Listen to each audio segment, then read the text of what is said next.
Hai Sobat RLCS, terima kasih sudah klik video ini. Gue akan bahas game yang sangat fenomenal, game yang sangat legendaris dari legenda catur Indonesia, The Founding Father, asik The Founding Father. Dari Grandmaster yang terkuat sepanjang sejarah percaturan di Indonesia, Grandmaster Utut Adianto melawan Michal Tal.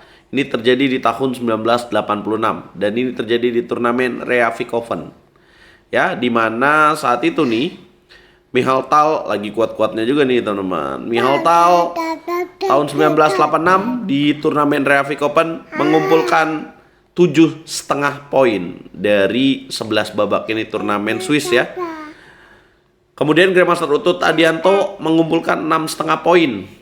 Ya, peringkat 8 bersama dengan Grandmaster kuat lainnya seperti Anthony Miles dan Efim Geller. Kalau kalian tahu ya, nama-nama besar dalam dunia percaturan di era itu, teman-teman. Dan langsung aja kita bahas gamenya. Yang muncul sebagai juara itu siapa? Namanya Predrag Nikolic, guys. Ini game yang pasti kalian harus saksikan. Game yang harus kalian pelajari dari sejarah percaturan Indonesia. Michal Tal pegang bow putih, memulai dengan D4. Kemudian kuda ke petak F6, putih C4, hitam E6. Putih kuda ke petak C3, hitam D5. Oh ya, Michal Tal akhirnya finish di peringkat kedua ya, sampai keempat dengan sama poin, bersama dengan nama-nama besar seperti Ben Larsen dan Florin Georgiou, teman-teman. Ya, ini Queen Gambit decline, kemudian putih makan pion D5, dimakan lagi, dan kemudian putih bishop ke petak G5. Hitam bishop ke petak E7, kemudian putih melanjutkan dengan E3, hitam C6, putih menteri ke petak C2. Ini sesuai dengan teori ya. Resepski variation atau positional line dalam teori gambit menteri ditolak atau queen gambit decline. Hitam kuda B ke petak D7, putih bishop D3, hitam mengamankan raja, putih kuda F3, hitam benteng E8, dan kemudian putih mengamankan raja. Hitam H6, putih gajah ke petak F4 menjaga petak pusat, kemudian hitam kuda F8. Manuver untuk menghidupkan gajah di petak C8, dan bisa juga manuver untuk menjaga petak H7, juga bisa kuda ke petak E6. Kemudian putih mainkan langkah H3, langsung memberikan pencegahan, prophylaxis move. Kemudian hitam bishop D6, putih kuda E5, hitam kuda ke petak E6. Michal Tal kemudian menarik gajah mundur ke petak G3. Kemudian Grandmaster Utut Adianto mendobrak petak center dengan mainkan langkah C5. Ya, adakah langkah lain yang menarik untuk dimainkan? Menurut evaluasi, kuda ke petak G5 juga dapat dimainkan. Tapi C5 adalah langkah natural ya, langkah yang bagus untuk dimainkan untuk menekan petak center D4. Kemudian putih membalas dengan serangan balik kuda B5, hitam kemudian mundur gajah F8. Karena apabila terjadi pertukaran kuda dan gajah, sangat bahaya ya, akan terjadi ancaman discover attack dari gajah yang menunggu di petak G3. Nah, sementara kalau mundur ke petak B8, pion C5 akan jatuh. Gajah F8 kemudian putih makan pion C5 juga. Great move dilakukan oleh Michal Tal. Hitam makan dengan kuda. Kemudian putih melakukan langkah brilian, sacrifice the knight. Wah, ya, Michal Tal gak boleh dikasih kesempatan untuk melakukan pengorbanan ya. Kalau dia melakukan pengorbanan, akhirnya apa yang terjadi? Raja makan kuda. Kemudian putih gajah ke petak G6, raja mundur, dan kemudian putih kuda C7. Ya, Michal Tal menemukan ancaman lagi dengan ancaman 2 benteng. Ya, sulit ya di sini. Langkah terbaik untuk hitam pada posisi ini adalah kuda C ke petak E4. Tapi kalau lawan Michal Tal juga, kalau lagi bertanding kayak gini, pusing juga sih ya. Ancamannya bahaya banget nih. Grandmaster Utut akhirnya memilih benteng ke petak E6 naik ya, dengan tujuan untuk benteng ke petak C6 juga bisa ya. Akhirnya Michal Tal memilih makan benteng gratis di petak A8. Ya, betul saja, benteng ke petak C6 kemudian dimainkan. Langkah ke-20, putih benteng F ke petak C1. Mau ada ancaman discover attack, tapi Michal Tal malah benteng F ke petak C1. Hitam kemudian gajah ke petak D7. Bukan langkah yang tepat ya. Langkah yang tepat menurut evaluasi, kuda F ke petak E4 dengan tujuan mengancam gajah G6 dan mengancam gajah di petak G3. Tapi gajah D7 dimainkan kemudian dibalas dengan kuda ke petak C7.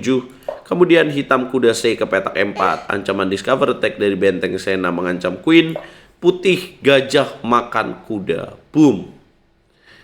Ya kalau bukan lawannya Mihaltal mungkin takut ya. Mihaltal berani untuk melakukan gajah makan kuda. Gila. Benteng makan queen, kemudian dimakan lagi. Nah sebenarnya rugi nggak sih putih kalau hitung secara perwira 3, 5 ya, 2 benteng, sepasang gajah dan kuda ya. Benteng dianggap sama dengan sepasang queen dianggap sama dengan sepasang benteng ya. Kemudian sepasang gajahnya sama, kudanya juga sama. Jadi ya seimbang. Nah, cuma siapa yang lebih punya keuntungan dianggap putih ya, karena perwira putih banyak mengontrol petak-petak yang penting. Hitam kemudian gajah ke petak C6, putih melanjutkan dengan kuda E6, kemudian kuda mundur ke petak D4. Ya, Mihaltal ternyata selain jago untuk melakukan pengorbanan, dia juga jago untuk mengontrol petak-petak yang penting nih teman-teman. Hitam gajah ke petak C5, putih kemudian benteng D1, hitam gajah D7, putih benteng A ke petak C1, hitam B6, putih kemudian kuda F3. Gajah E6 dimainkan, kemudian putih gajah E5, hitam kuda E4, putih gajah B3, masuk langkah 31. Hitam queen F7, putih benteng D3, hitam raja H7, putih benteng C ke petak D1. Dan Grandmaster Utuh tadi untuk menemukan langkah menarik, gajah makan pion H3. Pengorbanan dilakukan, kalau dimakan queen makan F3. Mihaltal membalas dengan benteng makan pion D5, kemudian hitam queen ke petak E6 ancaman checkmate, putih kuda ke petak H4, hitam queen ke petak H5. Langkah yang lebih tepat queen ke petak F7, tapi sulit ya, queen H5 dengan tujuan mengancam balik. Dan kemudian putih bishop C2. Hitam makan kuda di petak H4. Langkah lainnya ya queen ke petak H4, langkah yang paling betul ya. Kemudian gajah ke petak G3, hitam menyerah. Ya, jadi sangat teliti sekali ya Mihaltal. Gajah ke petak G3 tidak bisa dimakan pin. Ya walaupun dalam posisi kalah satu perwira, tapi di langkah berikutnya Mihaltal akan mendapatkan keuntungan. Contoh queen ke petak G4 maka akan dimakan. Queen ke petak F3 maka akan dibalas dengan benteng E5. Akan jatuh lagi kuda di petak E4. Nah ini nih game yang krusial yang sering ditanyakan. Pernah gak sih Grandmaster Indonesia melawan Mihaltal? Nah inilah bukti sejarahnya teman-teman. Nah sebenarnya dalam sejarah pertandingan melawan Mihaltal, Grandmaster Utuh Tadianto tidak hanya 1 kali, tapi bertemu 2 kali. Ya, di tahun-tahun berikutnya. Nanti kita akan bahas gamenya lagi. Apakah menang di game kedua atau remis atau kalah? Kasih prediksi kalian teman-teman. Semoga pecatur Indonesia bisa seperti Grandmaster Utuh Tadianto ya, yang sudah pernah mencapai elo rating 2600. Ya, sampai hari ini belum pernah ada lagi Grandmaster Indonesia yang memiliki elo rating catur klasik menyentuh 2600. Kasih komentar terbaik kalian. Jangan lupa like, share, komen, dan subscribe. Kita bahas game-game terbaik dari pecatur Indonesia lainnya di video berikutnya guys.